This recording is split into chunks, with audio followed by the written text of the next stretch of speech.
Bengali education centre চ্যানেলের পক্ষ থেকে সকল ছাত্রছাত্রীকে আমার তরফ থেকে স্বাগত। আজ আমি একাদশ শ্রেণীর একটি বিশিষ্ট প্রবন্ধ সুয়েজ খালে হাঙ্গর শিকার নিয়ে তোমাদের সামনে এসেছি। স্বামী বিবেকানন্দ রচিত এই সুয়েজ খালে হাঙ্গর শিকার প্রবন্ধটি অত্যন্ত সুন্দর একটি প্রবন্ধ। এই প্রবন্ধটি আলোচনার প্রসঙ্গে বেশ কিছু কথা তোমাদের সামনে আমি শেয়ার করতে চাই। সেই বিশেষ কয়েকটি কথা হলো 1899 সালে 20 জুন স্বামী বিবেকানন্দ দ্বিতীয়বারের জন্য ইউরোপ ভ্রমণের সিদ্ধান্ত নেন। তার সঙ্গে বিশিষ্ট কিছু সঙ্গী সাথী ছিলেন, তার মধ্যে একজন প্রধান ছিলেন তার প্রিয় শিষ্যা ভগিনী নিবেদিতা।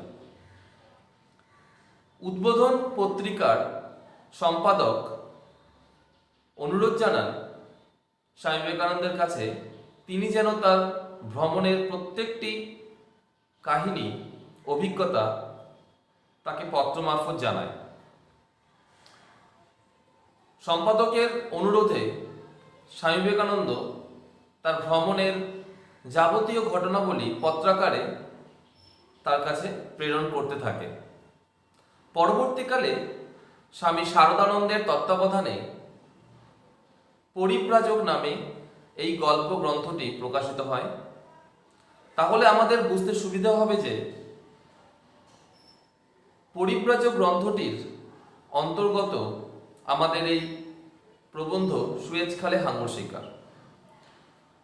আমরা প্রবন্ধের মধ্যে যে তারিখটি পাই সেটি হলো 14 জুলাই, অর্থাৎ স্বামী বিবেকানন্দ তার সঙ্গীদের সাথে অনেকটা পথ অতিক্রম করে চলে এসছে। প্রবন্ধের শুরুতে দেখতে পাই তিনি তার সঙ্গী সাথী সমেত রেড সি অর্থাৎ লোহিত সাগর অতিক্রম করে সুয়েজ বন্দরে এসে উপস্থিত হয়েছে। সুয়েজ বন্দরে পৌঁছে স্বামী বিবেকানন্দের এক আশ্চর্য অভিজ্ঞতা হয় এবং এই অভিজ্ঞতা তিনি পত্র মারফত তুলে ধরেন, যেখানে আমরা দেখতে পাই স্বামী বিবেকানন্দ সুয়েজ বন্দরে নিজেদের জাহাজকে 10 দিনের জন্য কোয়ারেন্টাইন অবস্থায় পায়। কারণ সেই সময় মিশরে এবং ভারতবর্ষে প্লেগ রোগের প্রাদুর্ভাব লক্ষ্য করা যায়। প্লেগ যেহেতু ছোঁয়াচে রোগ, তাই ভারতীয় কোনো জাহাজ যা প্লেগ বাহিত তা কখনোই ইউরোপে প্রবেশের অনুমতি পায় না, কারণ ইউরোপকে তখন স্বর্গ বলে চিহ্নিত করা হতো। ধন সম্পদে পরিপূর্ণ সাংস্কৃতিক পরিকাঠামোর দিক দিয়ে ইউরোপ তখন অনেক বেশি উন্নত, তাই তাকে স্বর্গের সঙ্গে তুলনা করা হতো। স্বামী বিবেকানন্দ লক্ষ্য করেন তাদের সাথে অন্যান্য যারা সহযাত্রী রয়েছে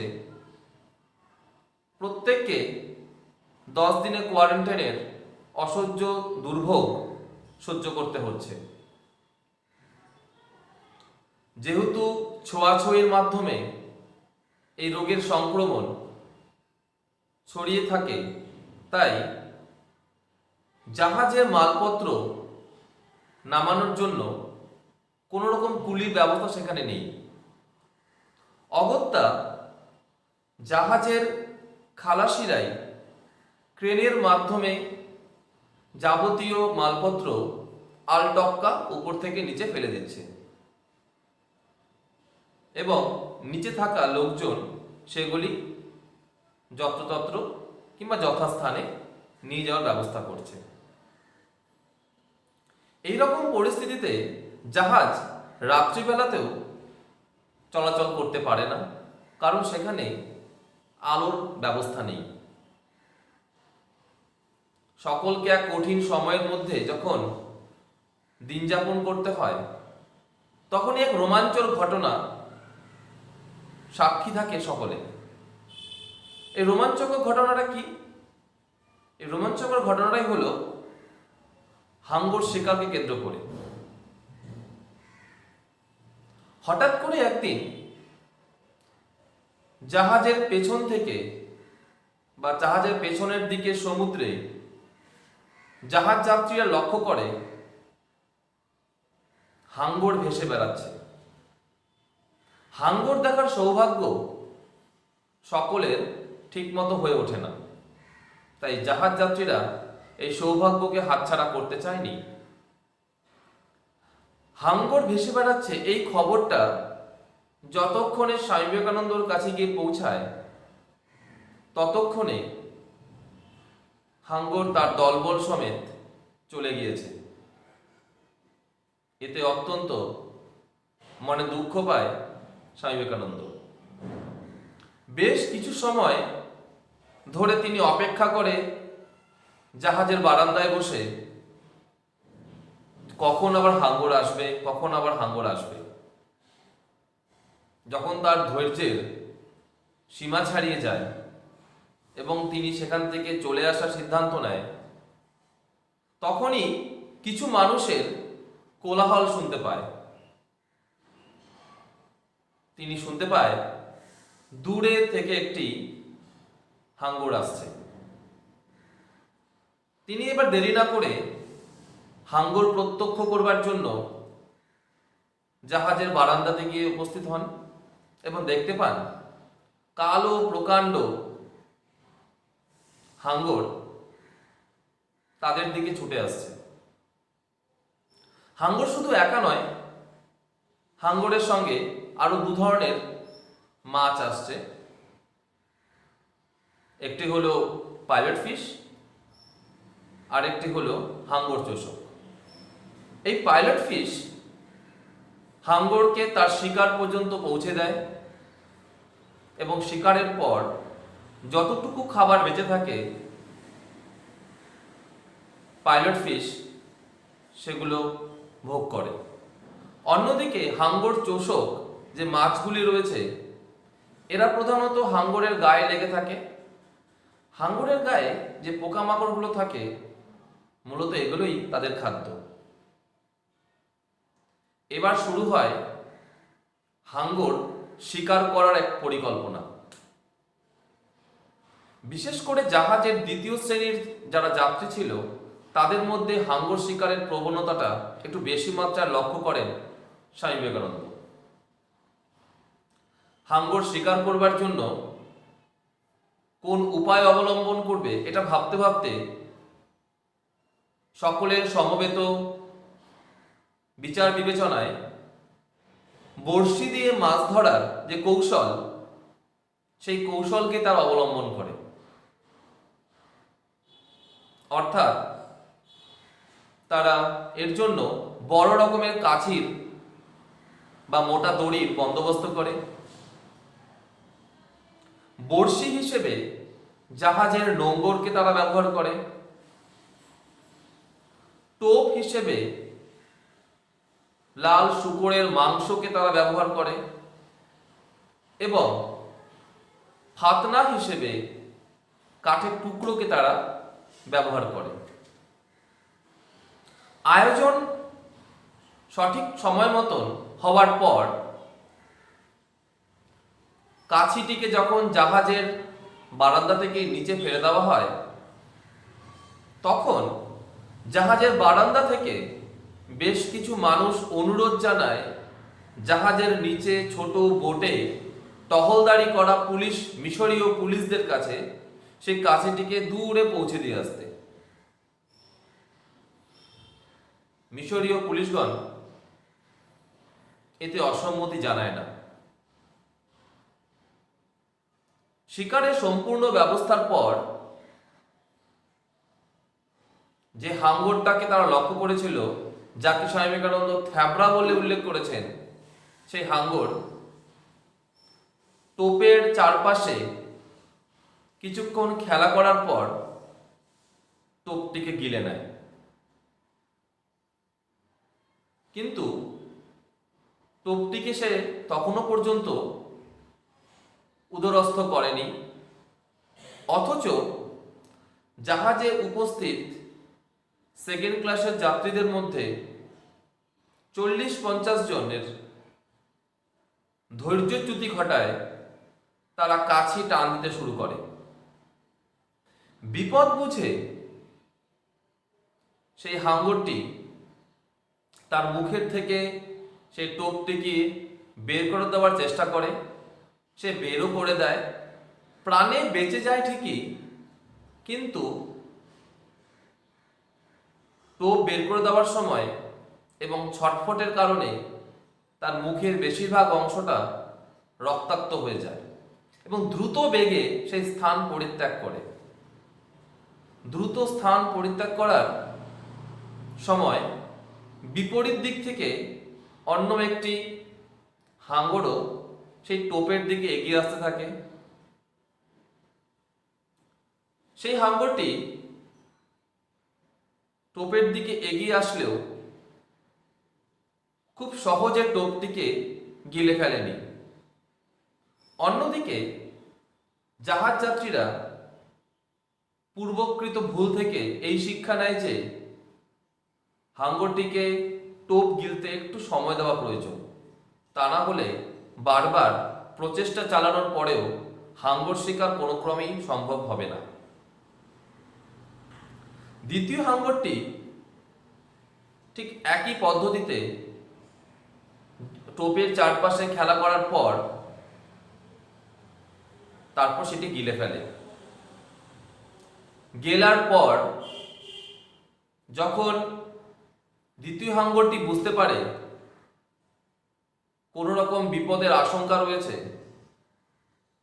তখন সে টোপটিকে বাইরে বের করে দেওয়ার বা উগরে দেওয়ার চেষ্টা করে, কিন্তু ততক্ষণে সেই টোপে থাকা বড়শি তার মুখের ভিতরে আটকে গিয়েছে। এবার শুরু হয় তার ছটফটানি।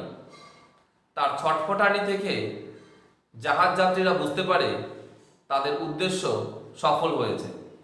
তখন তারা সকলে মিলে কাছি ধরে টানতে শুরু করে। কাছি ধরে টানতে টানতে যখন হাঙ্গরটিকে তারা প্রায় জাহাজের কাছে নিয়ে আসে এবং তোলার চেষ্টা করে, তখন তারা দেখতে পায় যে বড়শির চাপে হাঙ্গরের পেট ক্ষতবিক্ষত এবং প্রচুর নাড়িভুড়ি বেরিয়ে গেছে এবং এতটা বেশি ওজন যে সেটিকে সহজে বহু মানুষের সম্মিলিত প্রয়াসেও জাহাজের ডেকচিতে তোলা সম্ভবপর হয়ে উঠছে না। এরপর বোটে থাকা টহলদারি করা সেই পুলিশদের সাহায্যে সেই নাড়িভুড়িগুলো কেটে ছেটে ফেলা হয়। তারপর হাঙ্গরটিকে জাহাজের ডেকচিতে তুলে ফেলা হয়। হাঙ্গরটিকে সম্পূর্ণরূপে শেষ করে দেওয়ার জন্য দ্বিতীয় শ্রেণীর এক যাত্রী ছিলেন এক ফৌজি। সেই ফৌজি কোনো এক আক্রোশবশত কড়িকাঠ দিয়ে তার মাথায় অনবরত প্রহার করতে থাকে। জাহাজের ডেকচি রক্তে ভরে যায়। এরকম এক হত্যালীলা স্বামী বিবেকানন্দ মোটেই পছন্দ করেননি।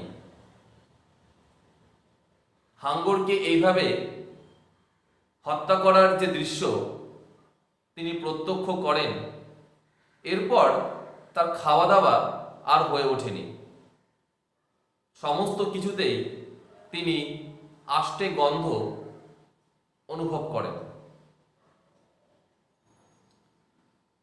প্রবন্ধটার মধ্যে এতটুকু পর্যন্ত ছিল সুয়েজ বন্দরে 10 দিন কোয়ারেন্টাইন থাকাকালীন প্লেগ রোগের কারণে কি কি ঘটনা ঘটল। এবার প্রবন্ধটির দ্বিতীয় ভাগে রয়েছে যেখানে স্বামী বিবেকানন্দ কোয়ারেন্টাইন রয়েছেন সেই সুয়েজ বন্দরের ইতিহাস বর্ণনা এবং সেই বর্ণনা প্রসঙ্গে ভারতীয়দের অবদান, ভারতীয়রা কিভাবে ইউরোপীয়দের উন্নতির পেছনে নিজেদের সর্বস্ব ত্যাগ করেছেন সেটির বিস্তারিত বর্ণনা। দ্বিতীয় অংশে স্বামী বিবেকানন্দ সুয়েজ খালের যে অভূতপূর্ব এক স্থাপত্য সেটি এক সুন্দর বর্ণনা করেছেন। এই বর্ণনা প্রসঙ্গে তিনি বলেছেন, একজন ফরাসি স্থপতি ফার্ডিন্যান্ড লেসেপস এই সুয়েজ খাল খনন করেন।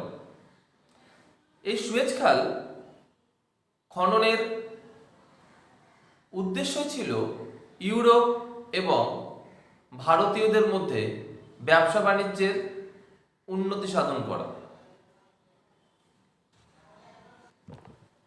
ভূমধ্যসাগর এবং লোহিত সাগরের সংযোগস্থলে সুয়েজ খাল খননের মধ্য দিয়ে যাতায়াত ব্যবস্থা এবং ব্যবসা বাণিজ্যের অগ্রগতি অত্যন্ত স্পষ্টভাবে লক্ষ্য করা যায়।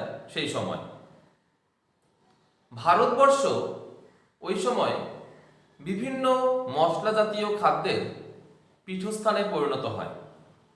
পাশাপাশি তুলা, চা, চাল, লাক্ষা, মতি, মণি, মুক্তা যাবতীয় আরো অনেক জিনিস ভারত থেকে বিদেশের বাজারে জলপথ এবং স্থলপথের মাধ্যমে প্রেরণ করা হতো। স্বামী বিবেকানন্দ সেই তৎকালীন সময়ে থেকে 100 বছরের মধ্যে ভারতবর্ষের সাথে বিদেশের বাণিজ্যের সুখ্যাতিকে এই অংশে তুলে ধরেছেন।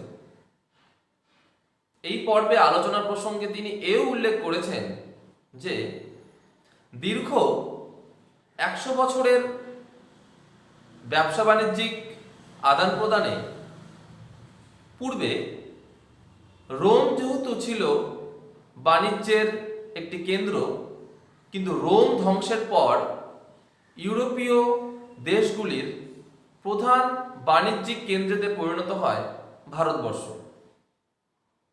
ভারতবর্ষে বিভিন্ন দেশ নিজেদের উপনিবেশ স্থাপনের পাশাপাশি ব্যবসা বাণিজ্যকে বৃদ্ধি করবার জন্য একটি পীঠস্থানে পরিণত করে। ধীরে ধীরে ভারতের লক্ষ্মী দিনেমার, ওলন্দাজ, ইংরেজ, ফরাসি এবং অন্যান্য ব্যবসায়ীদের উপর অত্যন্ত সদয় হন। ভারত লক্ষ্মীর দয়াতে তারা বাণিজ্যের অগ্রগতি ঘটান, কিন্তু পরবর্তীকালে আমেরিকার বেশ কিছু অঞ্চলে উন্নত মানের সামগ্রীর সন্ধান মেলায় ভারতের কদর কোথাও যেন একটু কমে আসে। সেই ভারতের কদর কমে যাওয়ার কারণে বিদেশি শক্তিগুলি ধীরে ধীরে ধীরে ধীরে ভারত থেকে মুখ ফিরিয়ে নেয়। এই প্রসঙ্গে স্বামী বিবেকানন্দ বলেছেন, যে সমস্ত দেশগুলি নিজেদের দেশের উন্নতির জন্য ভারতবর্ষের উপর সম্পূর্ণরূপে নির্ভরশীল ছিল, সেই সমস্ত দেশগুলি ভারতীয়দেরকে নিয়েই তারা নিজেদের কাজে ব্যবহার করত। যাদেরকে আমরা সমাজে নগণ্য শ্রমজীবী শ্রমিক হিসেবে চিনি, যারা সমাজে একেবারে পিছিয়ে পড়া, তাদের কারণেই এই উন্নত সভ্য বলে বিবেচিত এই ইউরোপবাসীগুলি আজ এতটা উন্নত। অথচ সমাজে এই শ্রমিক শ্রেণীর মানুষগুলির কোনো রকম সম্মান নেই, তাদের কোনো রকম স্থান নেই। তারা সমাজে অসুচি অবস্থায় পড়ে থাকে। স্বামী বিবেকানন্দ লক্ষ্য করেছেন, যারা ধার্মিক, যারা যুদ্ধজয়ী, যারা বড় মাপের সাহিত্যিক, তাদেরকে সমাজ সম্মান দেয়, তাদেরকে মাথায় করে রাখে। অন্যদিকে এই সমস্ত মানুষগুলি যারা সমাজে শ্রমিক হিসেবে চিহ্নিত, তাদের উপর সমস্ত দেশের উন্নতি নির্ভর করে। তাদের কায়িক পরিশ্রমের কারণেই কোনো একটা দেশ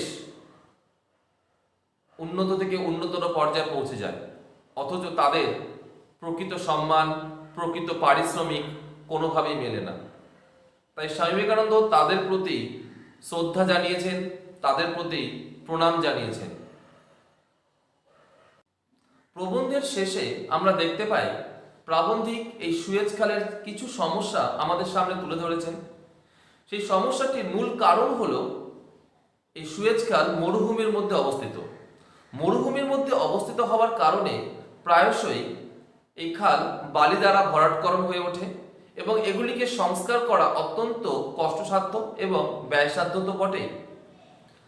জাহাজগুলি পরস্পরমুখী হওয়ার সময় যাতে বড় রকম সংঘর্ষের না হয় এবং দুর্ঘটনাগ্রস্ত না হয়, এজন্য খালগুলিকে কয়েকটি ভাগে ভাগ করা হয়েছে। প্রত্যেকটি ভাগের মুখগুলো অত্যন্ত প্রশস্ত, যাতে কয়েকটি জাহাজ পাশাপাশি অবস্থান করতে পারে। কোনো জাহাজ যখন ভূমধ্য সাগরে প্রবেশ করে কিংবা সুয়েজ খালের সামনাসামনি চলে আসে, সেই জাহাজের খবর ভূমধ্যসাগরের অবস্থিত অফিসে পৌঁছে যায়। সেই অফিস থেকে নির্দেশ আসার পর জাহাজগুলিকে সুয়েজ খাল বরাবর পার করবার নির্দেশ মেলে। সুয়েজ খালের যাবতীয় দায়িত্ব রয়েছে ফরাসিদের হাতে। যদিও সুয়েজ খালের অত্যাধিক শেয়ার বা বেশিরভাগ শেয়ার ইংরেজদের হাতে রয়েছে, কিন্তু সমস্ত কাজ দেখাশোনা করে ফরাসিরাই। স্বামী বিবেকানন্দ এই বিষয়টিকে নিয়ে নাড়াচাড়া না করে তিনি এই ব্যাপারটিকে রাজনৈতিক মীমাংসা বা রাজনৈতিক বিষয় বলে প্রবন্ধটি শেষ করেছেন। এই ছিল তোমাদের সুয়েজ খালে হাঙ্গর শিকার প্রবন্ধের বিষয়বস্তু। তো বিষয়বস্তুটা আলোচনার পর আমি আরেকবারও বলছি যে এই বিষয়বস্তু দুটি ভাগে বিভক্ত। প্রথম ভাগটাতে আমরা পাবো সুয়েজ খালে থাকাকালীন স্বামী বিবেকানন্দর কিছু প্রত্যক্ষ অভিজ্ঞতা হাঙ্গর শিকারকে কেন্দ্র করে, আর দ্বিতীয় অংশটি হলো সুয়েজ খালকে কেন্দ্র করে ভারতীয় এবং ইউরোপীয় সংস্কৃতির একটা মেলবন্ধন কিভাবে গড়ে ওঠে এবং সেই সংস্কৃতির মেলবন্ধনে ভারতীয়দের মধ্যে কারা নিজের অবদান সবচেয়ে বেশি রেখেছিল।